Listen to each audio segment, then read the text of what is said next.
अस्सलातु वस्सलामु अलैका या रसूल अल्लाह व अला आलिका व अस्हाबिका या हबीब अल्लाह।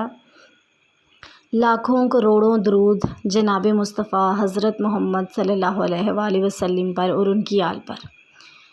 अस्सलाम वालेकुम व्यूअर्स, आज हमने डिस्कस करना है कि दरूद पाक जो है वो मकबूल इबादत क्यों है। बाकी और किसी इबादत को ये सनद हासिल नहीं है कि वो जैसे ही इबादत हुई या अदा हुई तो वो मकबूल हो गई, सिवाय दरूद के। तो दरूद पाक जो है वो अल्लाह ताला की सुन्नत है।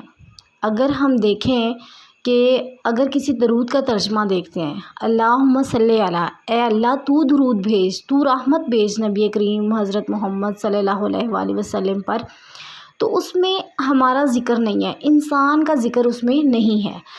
बाकी इबादत जैसे हम नमाज़ पढ़ते हैं तो उसमें भी इय्याका नअबुदु व इय्याका नस्तईन, हम तेरी इबादत करते हैं, वहाँ पे भी हम आ गए, इंसान खुद आ गया।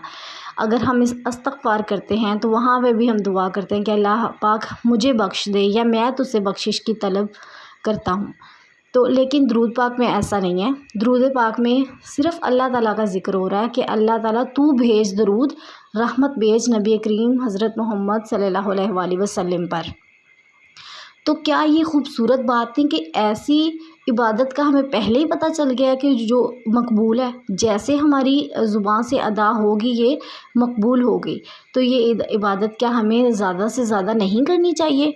हमें बिल्कुल करनी चाहिए। आप लोग अपनी रूटीन बनाएं सब, इंशाल्लाह ताला हम सब दरूद पाक की रूटीन बनाते हैं। और इस वीडियो के कमेंट बॉक्स में आप जितनी दफ़ा भी दरूद पाक पढ़ते हैं उसको कमेंट बॉक्स में मैसेज कीजिए और कमेंट कीजिए कि हमने इतनी दफ़ा पढ़ा। और इस तरह से आप डेली की रूटीन बनाएं कि हमने इतनी दफ़ा दरूद पाक लाजमी पढ़ना है।